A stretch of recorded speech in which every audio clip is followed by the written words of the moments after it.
G'day guys, hope you're well. Alright, so here's our top 10. I want to take you through a couple of these things, what I'm seeing out there at the moment. A few flat levels starting to come into play. So I want to walk you through first of all Bitcoin, because obviously that's our big dog, right? You'll notice that there's a little bullish candle in the cradle zone right there. Of course, these big spikes down have kind of killed any potential trades off of this level as far as from a daily point of view goes. With the stop being down here, it's just too wide for me. The look at the 2-day, same sort of thing, but the trend's still there.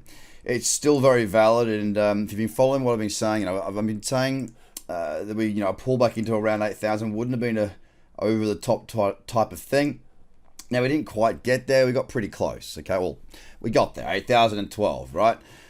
So kind of like that. I like the point at which it stopped on 8,000. I like the point at which it stopped at a 61.8 fib level. The daily I like the look of very muchly. Lower time frames look at 4 hours an absolute mess. Let's move lower though. What I want to see today is the cyclicity come back, kick in, punch above 9,000, giving us a higher low, higher high. Then I can look at the 2 hour, the 1 hour, and even the 15 and the 30 for little options. There's a little bullish candle right there coming out of that cradle zone. You would have had profit out of that. That's the sort of thing I'm looking for. Little opportunities, but better cyclicity is what I need. I don't want to get stuck here around this 9,000 mark. I want to bust through, I want to push away, and I want pullbacks into that region. Ethereum, what's there? Not much. It's a mess. XRP, what's there? Two tests.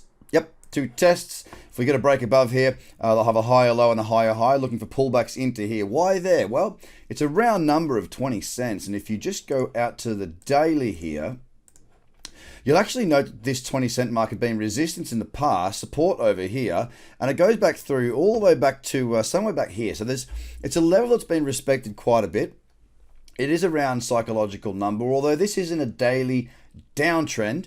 I don't mind taking smaller positions if we were to break above and pull back into that region. There could be a Bitcoin breakout available later on today there as well. What I want to do now is just take you through and show you some of the others that are in my list. Litecoin is there, as you can see. 1, 2, 3, 4 tests of resistance there. Simple strategy that I'm looking for here is a break above and a pullback in. Keeping it very, very simple indeed. Again, this is in a downtrend on this daily. And could we see further downside? Absolutely we could. Absolutely. The problem that I've got is that there's no shorts for me. It's got to pull up a little bit further. So even if I was to get a trade, even if this was to pull up into an area where I may find a short, I'm still okay to, in my view, take a little trade off of here, because it's still got a few dollars to go until it gets up into that zone for me to look for potential shorts. I'll keep you updated if anything changes, but for the time being today, I'm looking for a break above here for that trend to continue. If it does start to trend lower, i.e. we break down through here, and that can be the same for XRP. If it breaks down here, we'll have a lower high and a lower low. Then I can look for shorts as well, because I'll be on XRP. I'll have a daily downtrend, and on Litecoin, I'll also have that daily downtrend. But for the time being, just so I don't confuse you all, I am looking for this to continue on through, just because there is a little bit of momentum across the market at the moment. OKB, here's another level here. Let me just get rid of these fib levels for now. This is the one that has led us out thus far. Test 1, test 2, broke above. I'm looking for a pullback into this region. Note again, $5 on the nose. So a round number. I've got convergence on that push higher, so I like that. I want to see it pull back in, get that little bullish candle off this region.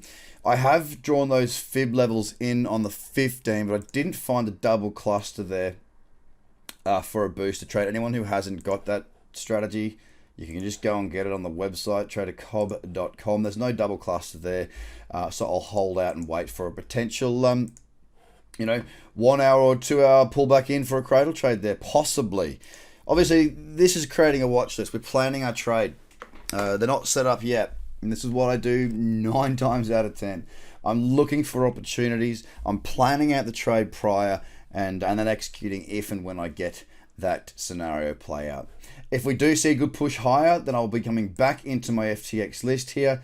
Another one, the exchange token Market's moving all right at the moment. 2 hour here. Binance had a good day yesterday. I want to see some more cyclicity there. Here it is here. Exchange perp. You'll see that there is a nice little trend there now as well. I want to see it extend further before I get too much interest there. So that's my watch list for today. That's what I'm keeping my eyes on. I hope you're well, and I'll speak to you again soon. Of course, keep an eye below if you don't know how to raise your orders. If you click on the description below this video, there is a walkthrough there as to how you can raise your orders, and use the risk calculator there as well. And if you haven't got an FTX account and you want one, use the 10% discount on fees. It's in the same area, guys. Take care. Have a great day. Bye for now. The Trader Cobb Crypto Show, talking business in blockchain.